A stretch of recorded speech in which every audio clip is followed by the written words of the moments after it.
I'm going to end today, because I think we're probably about done, where we started, which is that I and my colleagues pointed out that the chairman is 600 plus days in defiance of a congressional subpoena. My colleague from North Dakota who just spoke said no one should ever be allowed to set the terms for their own subpoena compliance. And he's never seen somebody defy a congressional subpoena like this.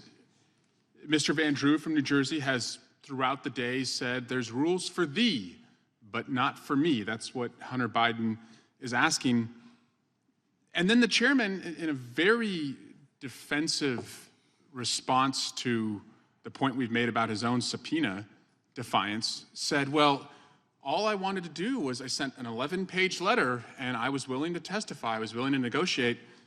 Well, that sounds a hell of a lot like what Hunter Biden is doing when Chairman Comer says, come in publicly or privately. He says, I'll come in publicly. Then you say, well, it has to be privately. And then he comes in willing publicly twice in the last month. So to use Mr. Van Drew, is it rules for thee, but not for me, Mr. Chairman? Gentleman, yield. Is it rules for thee and not for me? Because that's what it really feels like is going on here. So again, to end where we started, it is absurd that this committee, where its own chairman is in defiance of a congressional subpoena, is holding a hearing about somebody else who actually wants to show up and testify publicly for their own congressional subpoena. Gentleman, yield. No, he won't.